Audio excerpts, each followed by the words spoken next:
le savez tous, la problématique du foncier est une question très complexe.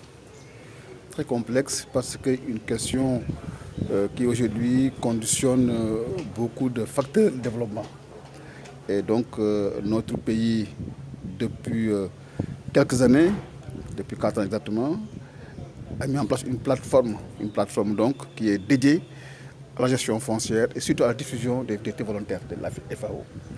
Donc cette réunion d'aujourd'hui est la 4e édition donc, de cette plateforme qui se rencontre pour discuter des questions liées à une gouvernance responsable donc, du foncier, des terres, des mers et des forêts. Et cette réunion donc regroupe aujourd'hui des gens de zones différentes, du secteur privé, de l'État, la société civile, des partenaires techniques et financiers pour voir les meilleures conditions de gestion aujourd'hui du foncier au niveau du Sénégal. Parce que de la gestion du foncier dépend non seulement la paix sociale, dépend la paix civile, mais dépend aussi notre développement agricole au sens large. Donc les pêches, les mers et les productions végétales. C'est pourquoi donc sa bonne gestion, sa maîtrise sont des éléments incontournables et indispensables si nous voulons aujourd'hui nous développer en paix. Et dans beaucoup de pays, les questions foncières mal gérées ont abouti à des dérapages et à des conflits très très déplorables. Donc le Sénégal donc, veut éviter cette situation-là.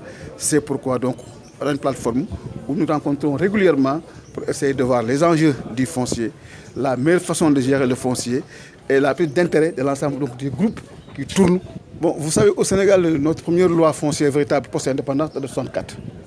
Donc de 1964 à maintenant, cette loi a été appliquée et nous en avons tiré en tout cas les conclusions et les expériences. Et l'État a estimé qu'aujourd'hui, il faudrait aller vers une réforme foncière. D'où la mise en place depuis 3 ans d'une commission nationale de la réforme foncière présidée par le professeur Moustapha Soran.